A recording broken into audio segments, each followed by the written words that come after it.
여러분 순교자 주기철 목사님을 잘 아실 겁니다. 일제 강점기 시절 주 목사님은 신사참배를 반대하는 그런 설교를 했습니다. 그리고 그 결과 일본 군들에게 붙들려 감옥에 갇혔고 또 말할 수 없는 모진 고문을 당할 수밖에 없었습니다. 매를 맞는 건 기본이었습니다.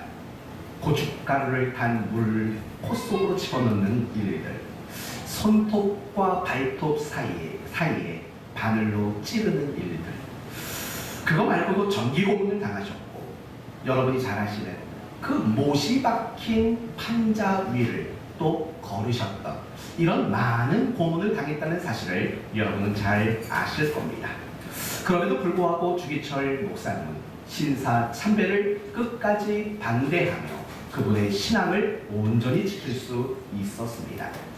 과연 그럴 수 있는 힘과 능력이 어디에서 나왔을까요? 바로 천국을 소망하는 마음 때문입니다.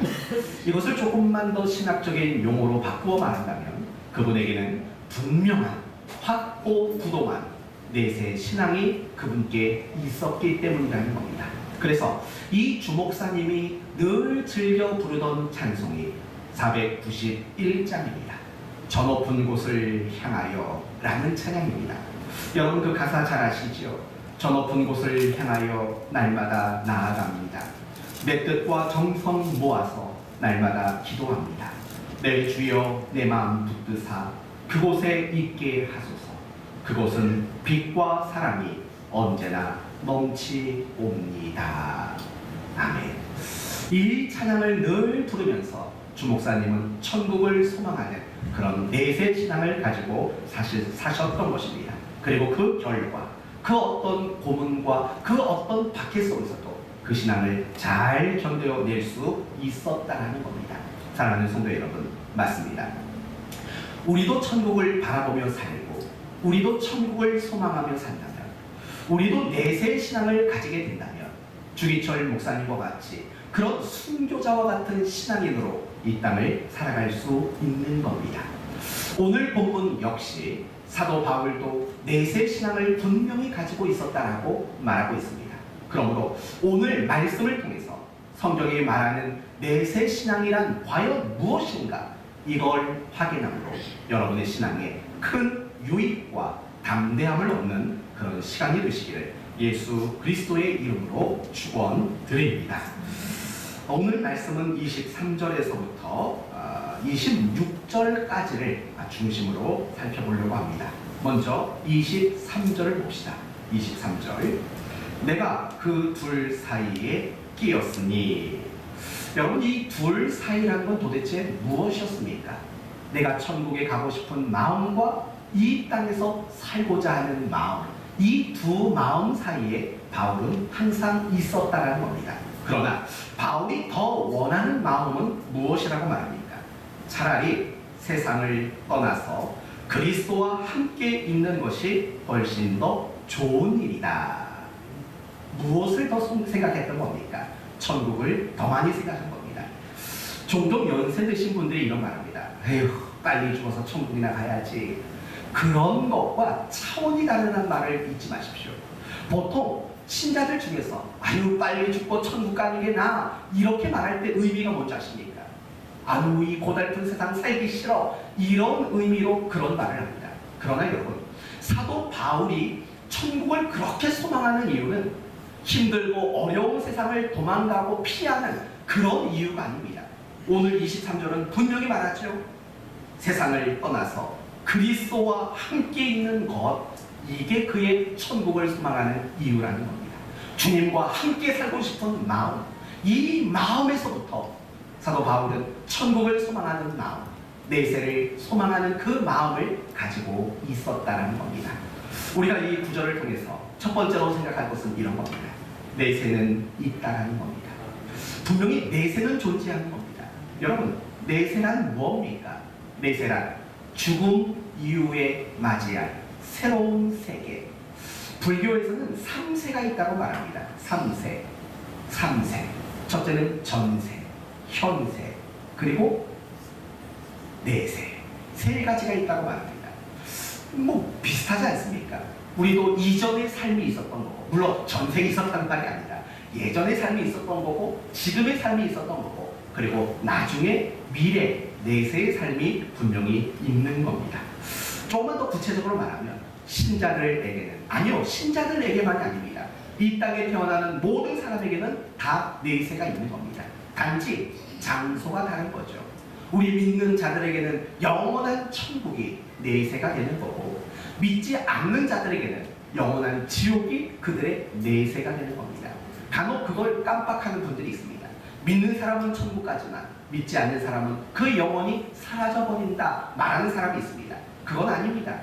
분명히 믿지 않는 영혼도 영원히 사는 겁니다. 그래서 누군가가 여러분에게 영생이 뭡니까? 라고 물었을 때 영원히 사는 겁니다, 이렇게 말하면 50점입니다. 왜냐하면 믿지 않는 사람들의 영혼도 영원히 살기 때문에 그렇습니다. 어디에서요? 장소만 다른 거죠. 알죠? 우리 딸내미가 가끔씩 제 핸드폰을 봅니다. 보면 꼭 찾아보는 게 하나 있습니다. 서진이가 동영상 찍은 거. 서진이 엄마랑, 아빠 세례 받은 거 축하해요, 우리 다 같이 천국 가요. 이걸 오늘 아침까지도 보고 왔습니다. 맞아요.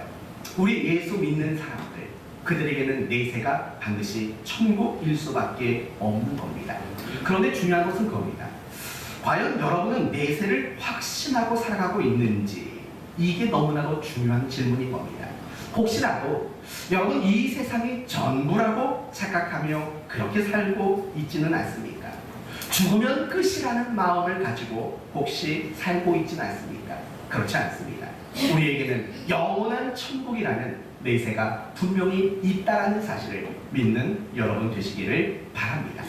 성경이 끊임없이 내세를 이야기하고 있기 때문입니다.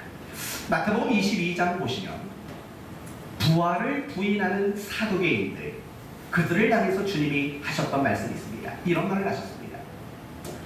아브라함의 하나님, 이삭의 하나님, 야곱의 하나님, 산자의 하나님이라는 것을 너희들이 들어본 적이 없느냐 묻습니다.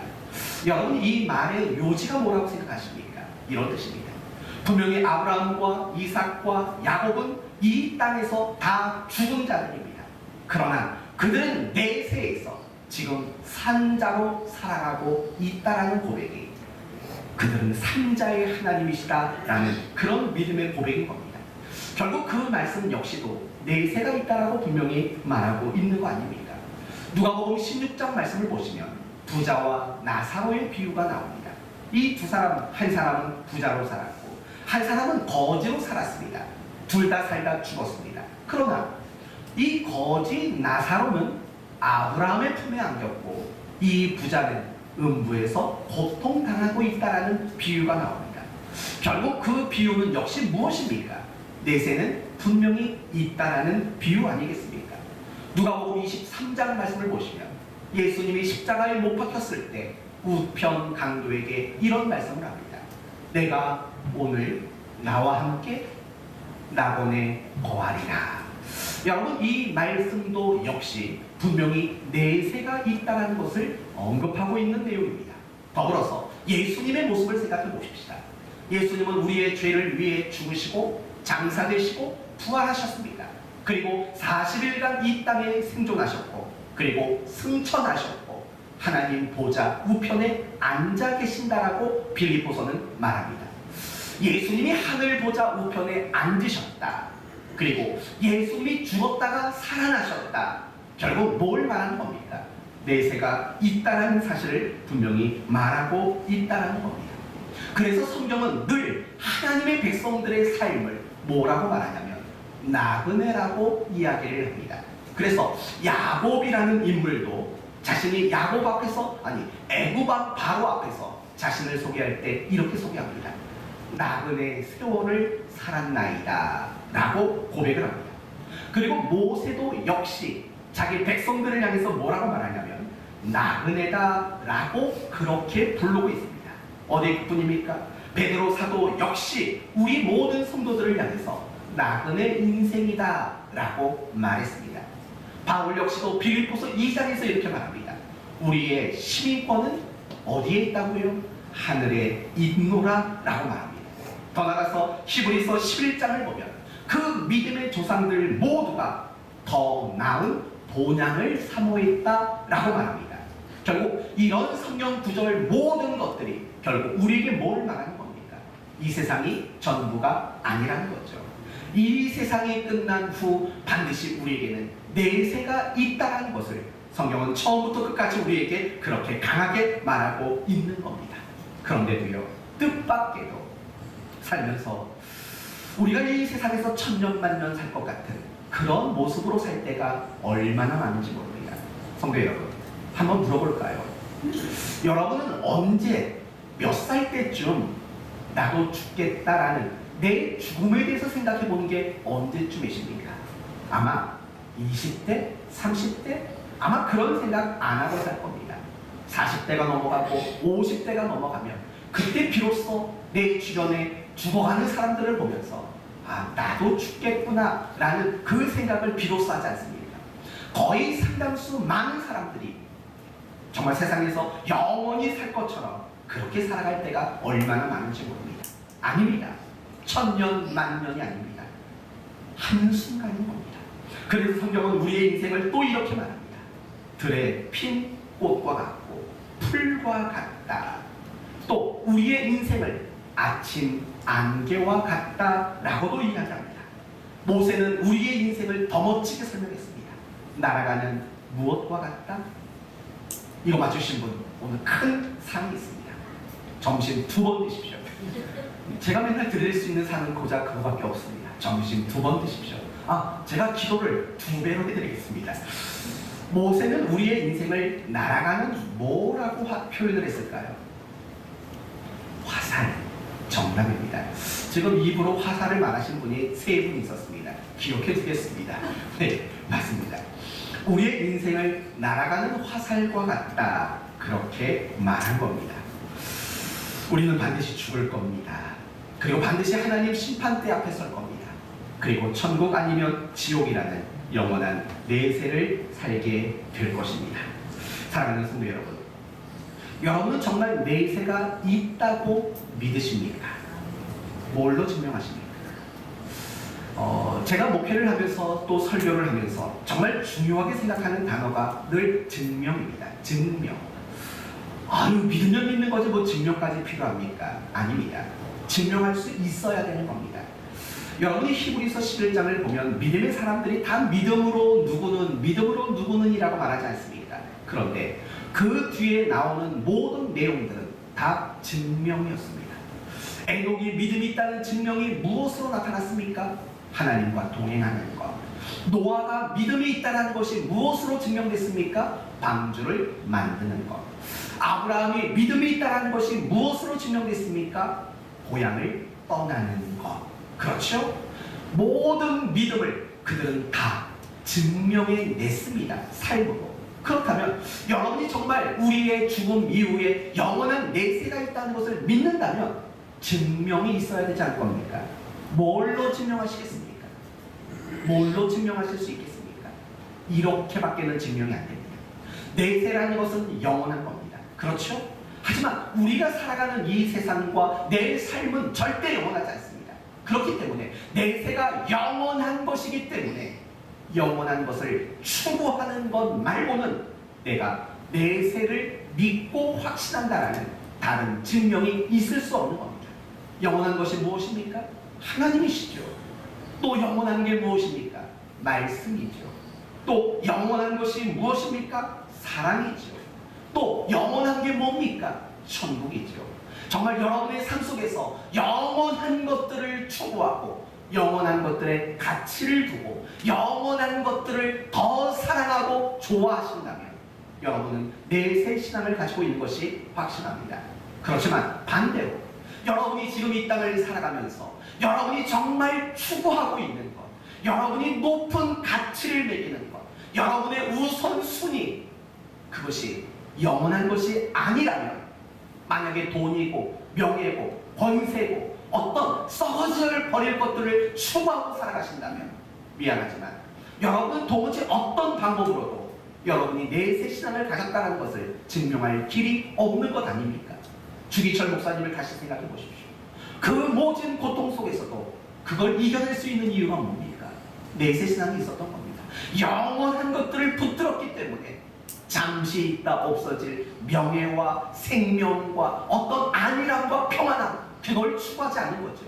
영원한 것들을 추구할 수 있었기 때문에 그 모진 고통과 시련도 이겨낼 수 있었던 것 아닙니까? 여기서 여러분은 한번 진지하게 여러분의 삶을 점검하셔야 합니다. 지금 여러분은 무엇을 추구하고 있습니까? 무엇을 그렇게 애타게 갖고 싶어 하십니까? 무엇을 그렇게 애타게 붙들고 계십니까? 영원한 것입니까? 그게 여러분이 내세 신앙을 가지고 있다는 증명이 될 것입니다. 저는 여러분 모두가 그런 증명이 있는 내세 신앙을 갖게 되기를 소원합니다. 그래서 여러분의 내세는 100% 천국이 되기를 예수 그리스도의 이름으로 축원드립니다. 어떻습니까? 혹시 천국에 대한 자신감이 없지는 않으십니까? 저는 아직 부족한 게 많았으리. 그래서 천국에 혹시 자신 없는 분 계십니까? 그렇다면 여러분에게 분명히 말합니다. 여러분이 하나님을 아버지로만 고백하신다면 천국을 의심하지 마십시오. 의심할 이유가 없는 겁니다. 그렇죠? 너무 간단합니까? 너무 쉽습니까? 어떡합니까? 하나님이 그렇게 사랑이 많으신데 이 부분은 여러분이 오해를 하지 말고 들으십시오. 어떤 목사님이 장례식 신방을 갔답니다. 근데 그분이 교회를 그렇게 열심히 다녔던 분도 아닙니다. 기껏해야 1년에 한 번 부활주일이나 성탄절 한 번, 두 번, 몇 해 동안은 아예 가지도 못했답니다. 그래서 가족들이 낙심했답니다. 지옥 갔으면 어떡할까? 그렇게 낙심을 했답니다. 그런데 이 목사님 이름만 대면 굉장히 유명한 분이고 저도 굉장히 그분을 존경합니다. 그분이 이렇게 말했답니다. 성탄절에 하여튼 재미로 하든 뭐로든 교회 가본 적이 있으시죠? 그럼요, 가봤지요. 1년에 2번 정도씩은 그래도 갑니다. 목사님 그렇게 말했답니다. 그럼 천국 가셨을 겁니다. 라고 말을 했다는 겁니다. 어쩌면 이 말이 여러분에게는 거북하고 부담스러울 수도 있습니다. 하지만 그 결정은 어차피 하나님이 하십니다. 이왕이면 여러분은 마음이 넓은 사람이 됐으면 좋겠습니다. 제가 그 말에 동의하는 게 그런 겁니다. 우리는 너무 인색합니다. 52주 중에 50번 이상 안 가면 지옥 갈지도 모른다는 이런 독사 같은 눈을 가지고 서로를 쳐다볼 때가 있어요. 이게요, 참 저도 마음이 답답한 게 뭐냐면 예전에 제가 전도사 생활했던 그 교회 목사님이 설교 시간마다 꼬라본다는 얘기를 해가지고 이게 가끔씩 저도 모르게 떠오를 때가 있어요. 양해해 주세요. 원래 제 성품과 인격은 이런 말씀을 사람이 아니라는 거 여러분 잘 아시지 않습니까?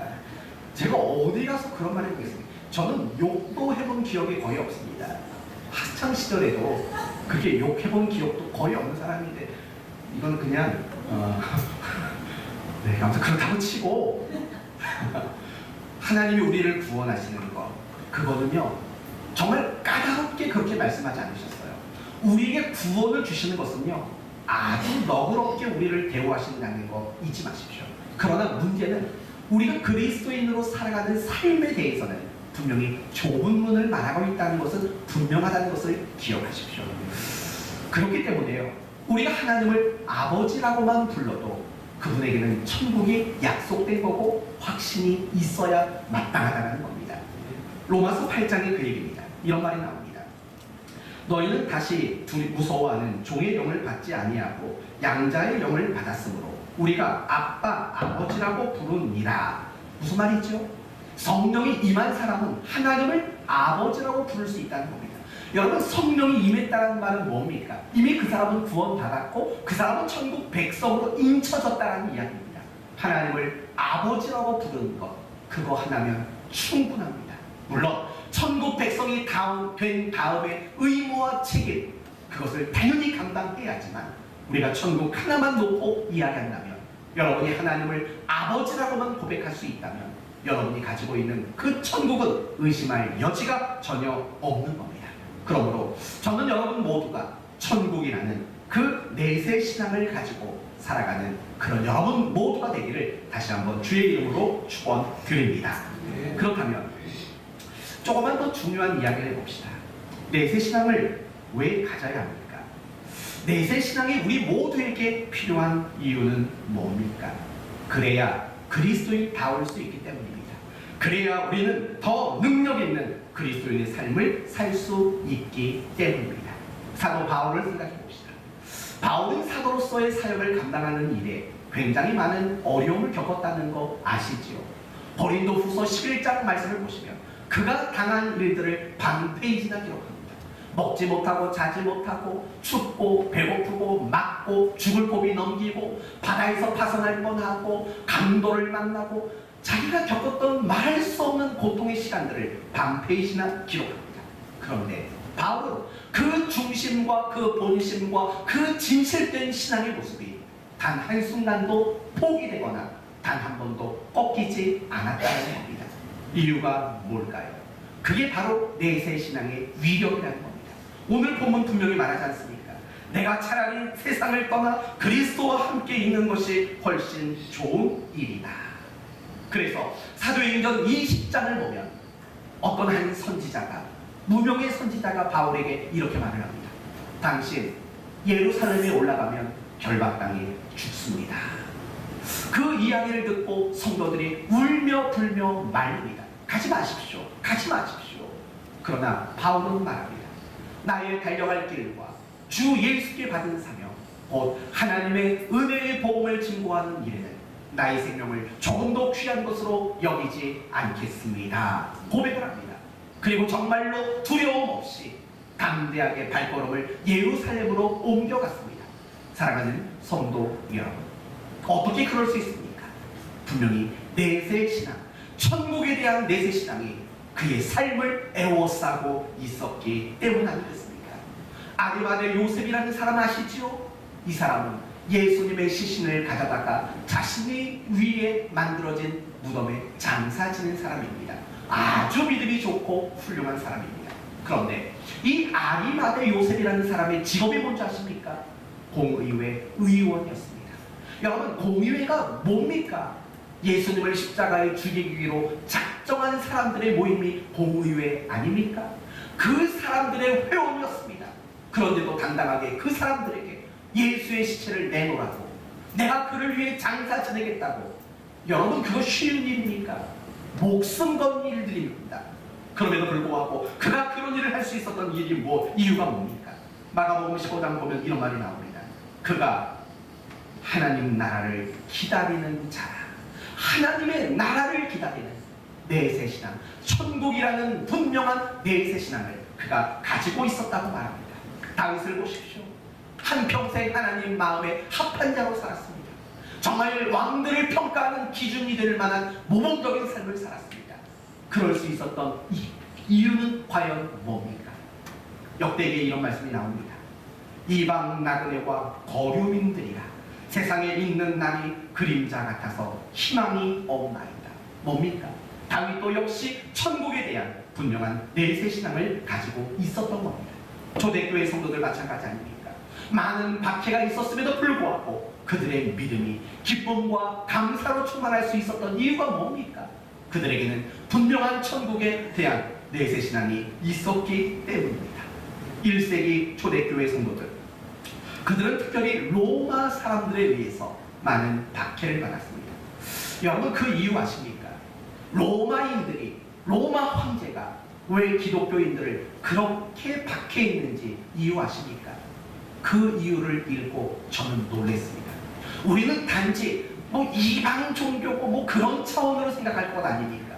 또는 로마 황제를 반대한다, 이런 식으로 그 박해 이유를 생각합니다. 전혀 아닙니다. 제가 한 책을 읽었는데 그 책에 로마 황제가 기독교인들을 박해하는 이유는 단 한 가지로 말했습니다. 그것은 로마 사람들이 기독교로 개종하는 일들이 너무 많아졌기 때문이라는 겁니다. 그게 두려웠다는 겁니다. 로마라는 그 엄청난 나라와 그 권세를 가진 황제가 자기 백성들이 기독교인이 되는 것이 두려워서 그들을 그토록 박해했다는 겁니다. 그리고 결국 AD 3세기 넘어가면 로마가 기독교를 공식으로 자기네의 국교로 인정하게 되지 않습니까? 놀라운 일입니다. 그런데 그런 박해 가운데 이런 박해의 수단이 있었습니다. 콜로세움이라는 경기장에 예수 믿는 사람들을 갖다 놓고 로마 관중들을 데려다 놓고 배고픈 사자가 호랑이를 풀어서 그 자리에서 먹잇감이 되도록 하는 박해를 했다는 겁니다. 얼마나 무섭고 고통스러운 일입니까? 어느 날 어느 한 엄마와 어린 아들이 그 콜로세움에 던져졌습니다. 사자우리 문이 열렸습니다. 배고픈 사자가 이들을 향해서 달려옵니다. 어린 아들이 그 사자를 보고 무서워서 벌벌 떨면서 엄마에게 말했습니다. 엄마 너무 무섭다고. 그러자 엄마가 이렇게 말했다지요. 아들아, 눈을 꼭 감고 조금만 참으렴. 그러면 곧 눈앞이 환하게 밝아올 거란다. 이 말을 하고 거기에서 목숨을 잃었다는 것 아닙니까? 사랑하는 성도 여러분, 그런 박해를 견딜 수 있는 그 중심에는 천국에 대한 소망, 정말 천국에 대한 사모함, 천국에 대한 내세 신앙이 그들에게 분명히 있었던 것 아닙니까? 우리나라 기독교도 마찬가지입니다. 한국 기독교 속에는 두 번의 엄청난 시련의 시간이 있었습니다. 일제 강점기라는 신사참배라는 그 위기 앞에 교회가 시련을 당했고, 6.25라는 전쟁으로 인해서 많은 슬픔과 아픔을 당할 수밖에 없는 시련의 시간이 있었습니다. 그런데 놀랍게도 한국 교회는 그 박해와 그 시련을 딛고 이겨낸 것 아닙니까?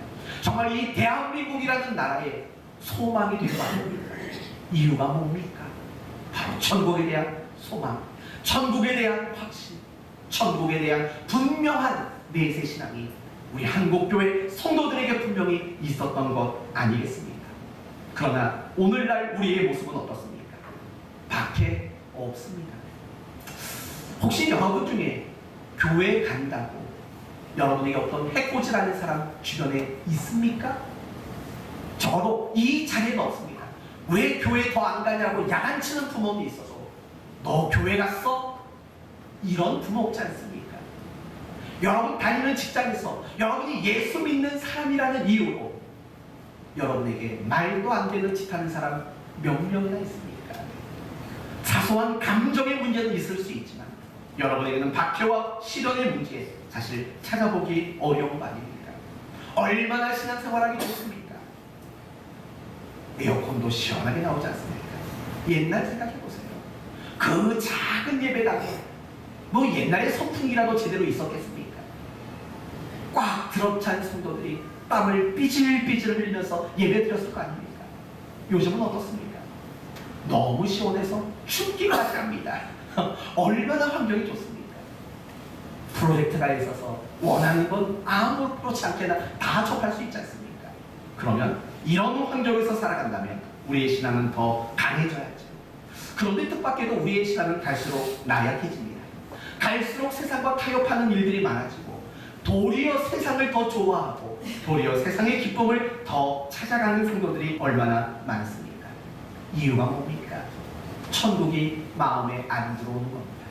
천국이 소망이 되지 않는 겁니다. 천국에 대한 내세 신앙을 완전히 상실해버렸습니다. 그래서 뜻밖에도 요즘 이 시대 교회는 천국과 지옥을 말하면 고리타분한 이야기가 되어버리고 만 것 아닙니까?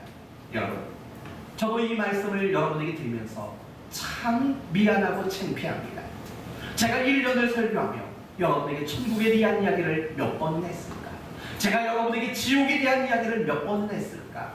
생각해보면 손가락 5개 이상 접지 못하지 않을까 생각이 듭니다. 사랑하는 성도 여러분, 이 시대가 지금 그렇게 바뀌었습니다. 이 시대는 이 땅이 천국이 되어버리고 말았습니다. 그래서 예수 믿는 사람들도 이 세상이 천국이 있냐, 세상을 너무나도 좋아하고 세상의 마음을 온통 빼앗겨버린 것 아닙니까? 그러니 무슨 신앙의 능력이 있고 그러니 무슨 신앙의 담대함이 생겨날 수 있겠습니까? 세상이 천국인데 세상이 원하는 대로 세상을 더 가지려고 밖에 하는 그런 엉뚱한 신앙의 모습 속에 우리가 살아가고 있는 것 아닙니까? 그러나 우리가 천국을 마음 중심에 두고 살면, 우리가 천국을 날마다 바라보고 살면, 날마다 천국에 대한 내세 신앙을 가지고 살게 된다면 우리는 비로소 정신을 차리고 깨어나게 될 겁니다. 세상에 대한 욕심을 부리지 않게 될 것이고 오직 말씀대로만 살아가는 심플 라이프, 정말 단순하고 정직한 그런 삶이 가능해지지 않겠습니까? 순종이 일어나게 될 겁니다. 지금까지 두려워하던 것이 더 이상 두려움이 되지 않을 겁니다. 이제는 하나님을 기쁘시게 하는 그런 소원을 품고 살아갈 수 있는 성도가 되지 않겠습니까? 어떤 어려움도 어떤 괴로움도 이겨낼 수 있는 능력 있는 신자가 될 수 있지 않겠습니까? 사랑하는 성도 여러분, 내세 신앙을 다시 회복하십시오. 정말 천국을 소망하는 마음을 다시 한번 붙드셔야 합니다. 그 천국에서 여러분을 위로하고 여러분을 격려하고 여러분에게 보상해 주실 하나님을 바라볼 줄 알아야 합니다. 그런 내세 신앙이 여러분으로 하여금 다시금 깨어나도록 만들 줄로 믿습니다. 그렇다면 우리 모두는 천국을 소망하는 내세 신앙을 가져야 합니다. 그러나 한 가지 우리가 꼭 놓치면 안 되는 것이 있습니다. 그것은 바로 오늘입니다. 우리는 내세를 소망한다는 명분하에 오늘을 외면하고 지금을 놓치는 일들이 너무나도 많기 때문입니다. 어떤 한 남편이 책을 읽다 너무 감동을 받은 글귀가 있었습니다. 이런 글귀랍니다. 우리 인생이 이 땅을 살아가며 필요한 금이 세 가지라는 겁니다.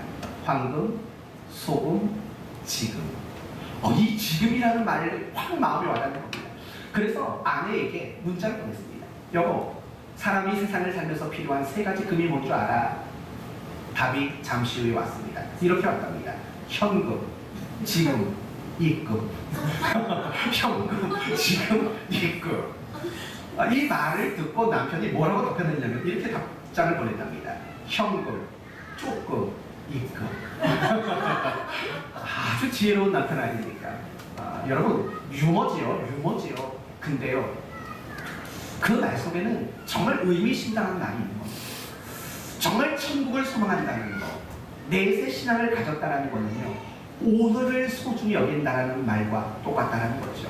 지금을 놓치지 않는다는 말과 너무 똑같은 겁니다. 다시 그런 관점으로 22절을 보십시오. 그러나 만일 육신으로 사는 이것이 내일의 열매일진데 무엇을 택해야 하는지 나는 알지 못하노라. 내가 그 돌 사이에 끼었으니 차라리 세상을 떠나 그리스도와 함께 있는 것이 훨씬 더 좋은 일이다. 그 다음이 중요하죠. 그렇게 하고 싶으나 내가 육신으로 있는 것은 너희를 위하여 더 유익하리라. 오늘을 선택한 겁니다. 25절. 내가 살 것과 너희 믿음의 진보와 기쁨을 위하여 너희 무리와 함께 거할 이것을 확실히 아느니 내가 다시 너희와 같이 있으므로 뭐죠? 분명히 내세를 소망하고 내세를 추구하고 있지만 사도로서의 오늘, 사도로서의 지금은 절대 안 놓쳤다는 것. 이게 바로 성경이 말하는 진정한 의미의 내세 신앙이라는 겁니다. 여러분에게 한번 묻습니다. 잘 생각해보고 대답하십시오. 어제가 중요할까요? 오늘이 중요할까요? 내일이 중요할까요? 참, 이 지혜가 어디서 나왔을까요? 맞아요. 어제, 오늘, 내일. 정말 중요한 건 오늘입니다. 왜냐하면 우리는 내일, 어제를 살 수 없는 사람들이고 내일을 살 수 없는 사람이기 때문입니다. 오직 우리에게 주어진 시간은 사실은 오늘밖에 없는 겁니다. 그래서 성경을 보면요, 곡본마다 오늘이라는 표현이 얼마나 많은지 모릅니다. 가장 대표적인 구절이 히브리서 3장 13절입니다. 이런 말이 나옵니다. 잘 들어보세요. 오직 오늘이라 일컫는 동안에 매일 필차 권면하여 너희 중에 누구든지 죄의 유혹으로 완고하게 되지 않도록 하라. 뭡니까? 누군가를 권면하려면 오늘 하라고 히브리서 기자는 말하는 겁니다. 더 넓은 의미로 말해봅시다. 기도는 오늘 하는 겁니다. 감사도 오늘 하는 겁니다. 회개도 오늘 해야 되고 용서도 오늘 해야 되고 사랑도 오늘 해야 되고 누군가를 돕는 일도 오늘 해야 되고 전도도 오늘 해야 된다는 말입니다.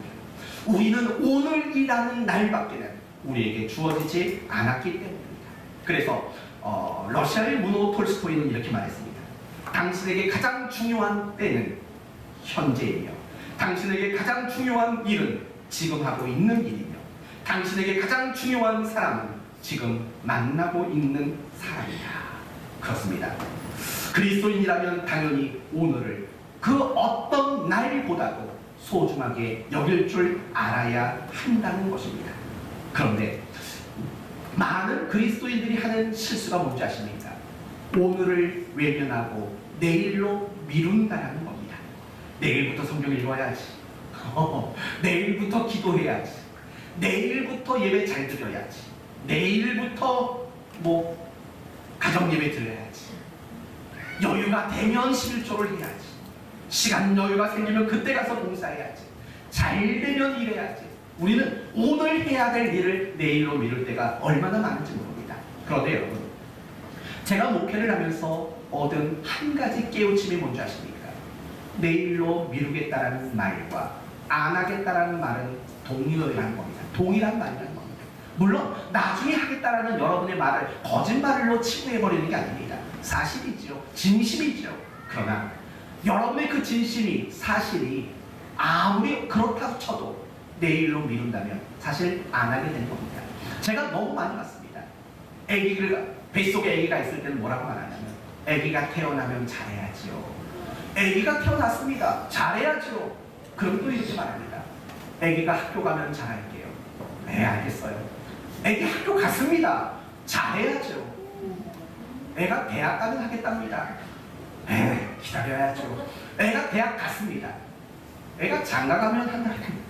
뭐 어쩌겠습니까? 그런 식이 된다는 겁니다.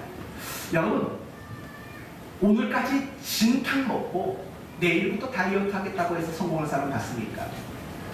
오늘 내가 다이어트 하겠다는 건 진심입니다. 사실입니다. 그러나 내일로 미루면 그 말은 결국 안 하겠다는 말과 동의어가 될 수밖에 없는 겁니다. 사랑하는 성도 여러분, 오늘 여러분에게 마지막으로 이런 결론을 드릴 겁니다. 우리 모두는 천국을 소망하는 천국에 대한 내세 신앙을 가져야 합니다. 그러나 그 내세 신앙이란 결국 오늘, 지금을 놓치지 않는 겁니다. 그 내세 신앙이란 오늘을 하나님 앞에 부끄럽지 않게 살아가는 것, 그게 내세 신앙입니다. 그걸 놓친다면 아무리 천국을 입에 달고 살아도 그건 천국을 소망하는 게 아니고 그건 내세 신앙을 가지고 있는 것이 아니라는 겁니다. 그러므로 저는 여러분 모두가 오늘을 책임질 수 있는 성도가 되기를 바랍니다. 오늘이라는 하나님이 허락하신 그 날을 부끄럽지 않게 살아가는 여러분 모두가 되시기를 예수 그리스도의 이름으로 축원드립니다. 이제 오늘 말씀을 마칩니다. 내세는 반드시 있습니다. 우리의 내세는 천국일 것입니다. 그 천국이라는 내세를 확신하고 소망하며 살아가십시오.